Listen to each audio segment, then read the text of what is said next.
Halo semua, ini aku lagi siap-siap nungguin pesawat berangkat ke KNO.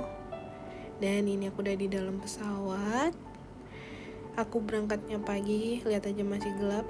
Berangkat bersama batik itu bener-bener sering aku lakukan karena asik cuy. Oke, ikutin terus ya perjalanan aku. Ini ada pelangi, indah banget di dalam pesawatnya. Aku benar-benar senang, grateful, thanks God. Pokoknya cuacanya bagus banget, indah banget, kayak adem aja gitu. Dan pesawatnya juga nggak ramai pada saat itu. Asli aku enjoy say. Ini kelihatan gunung. Tuh waktu baru benar-benar take off, aku sambil kasih lihat ya, benar-benar kosong kan. Samping aku nggak ada orang sama sekali, di depan aku juga semuanya jalan bareng sama aku. Makanya kalian akan enjoy perjalanan ini, sambil nanti di akhir video aku bakalan nge-spill tentang Bunda Maria. Ya tentu aja karena aku tuh bener-bener pengen kalian tahu juga, dan ya dekat aja gitu sama sang bunda. Pokoknya enjoy aja dulu perjalanan aku selama di pesawat ini, karena cuacanya bener-bener cakep banget, langitnya juga bagus banget menurut aku. Waktu perjalanan itu bener-bener touchful, bener-bener adem aja gitu, lancar jaya semuanya, puji Tuhan. Sampai aku seneng banget sih di pesawat itu. Padahal aku belum tidur, aku nggak ngantuk sama sekali karena cuacanya bagus banget. Ya kayak gini lah kira-kira perjalanan aku. Seneng banget karena ada pelangi tadi. Oh ya ini lautnya Medan. Tuh lihat tuh, ada kapal bea cukai kayaknya tuh. Soalnya agak gede gitu kan. Yuhuy, kita udah mau landing. Pokoknya oh ya ini aku udah ketemu sama orang tua aku, sama kakakku, sama ya banyak lah. Lagi mereka lagi foto-foto kayak bandara Fashion Week gitu. Jadi setelah kira-kira melewati jalan tol sampai di Siantar, 2,5 jam dari jalan tol dari Kuala Namu ke Siantar, setelah singgah juga dari rumah keluarga dan habis makan siang juga, kita jalan menuju Naga Huta itu udah kira-kira jam 3:30 ya kalau nggak salah 3:30 sore. Dari Siantar ke Naga Huta deket banget, itu nggak nyampe setengah jam. Tapi kami melipir dulu beli bunga buat dibawa ke tempat. Finally sampai juga di Naga Huta. Tempatnya benar-benar asri, tenang banget, sejuk, semuanya hijau, sejauh mata memandang, benar-benar indah. Pokoknya kalian gak bakal nyesal pergi ke sini. Selain hati kalian tenang, jiwa kalian juga tenang, dan kalian bisa berdoa dengan khusyuk pasti di sini karena tempatnya benar-benar menyenangkan itu, secara rohani dan secara mata. Di tempat ini benar-benar tenang, sejuk, yang ada cuma suara burung, suara tupai. Pokoknya gak ada kebisingan sama sekali, adem. Ini gua Marianya, kalian bisa naruh bunga di situ dan nyalain lilin. Oh ya ini lagi ada tupai kayak bersuara gitu waktu lagi ngebahas Bunda Maria. Kayak saut-sautan gitu tupainya, lucu banget. Ini tampilan dari gerejanya, benar-benar estetik banget sih, cakep. Biasanya setahu aku gereja Katolik itu nggak dibangun asal-asalan, jadi mereka mengikuti apa desain yang biasanya malaikat yang ada di sini pengennya kayak gimana. Tempatnya benar-benar asri, hijau, adem, dan setiap patung itu ada artinya pasti, nggak asal-asalan dibuat kayak gitu. Itu melambangkan penjaganya biasanya. Dan ini adalah gua satunya lagi yang di samping gua Maria. Pokoknya kalau kalian kesini, hati kalian bakalan riang gembira, sukacita, penuh syukur. Dan ini kayak tampilan atau daerah sekitarnya gitu. Nah, ini di sekitarnya itu ada pemberhentian juga.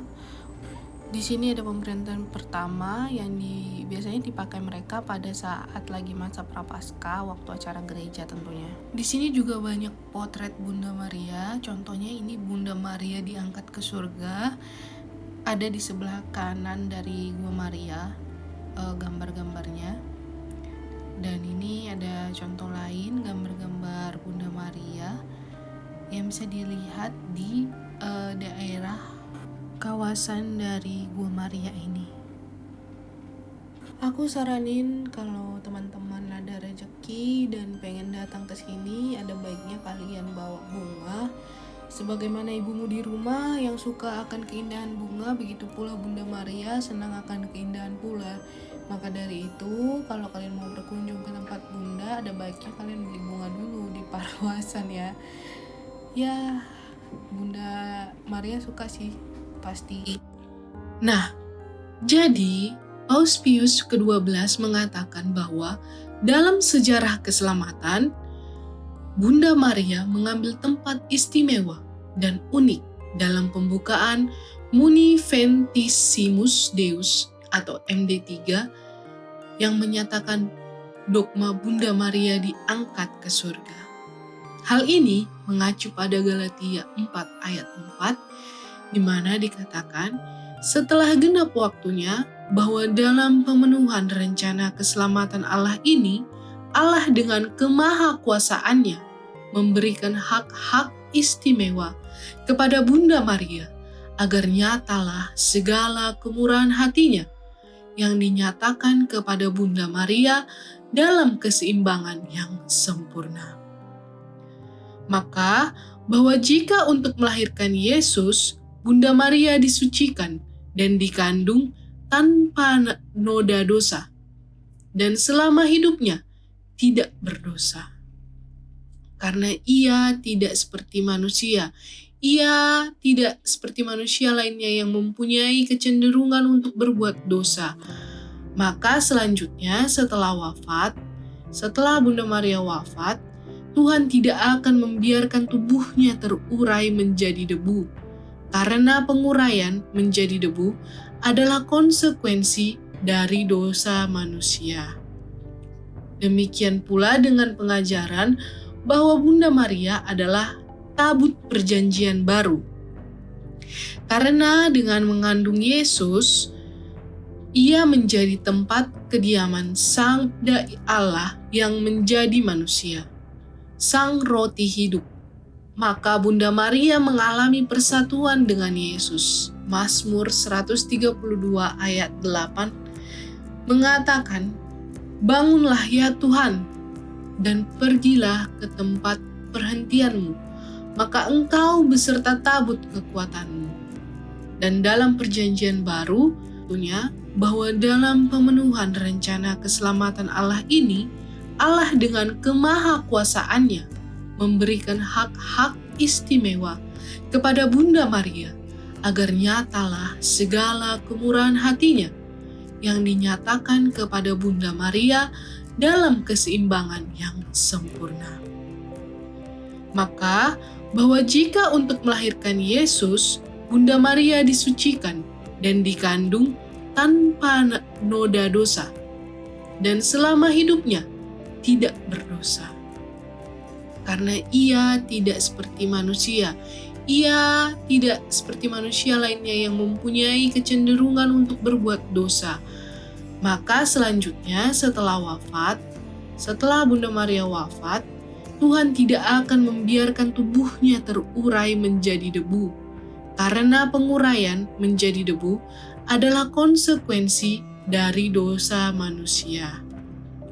Demikian pula dengan pengajaran bahwa Bunda Maria adalah tabut perjanjian baru.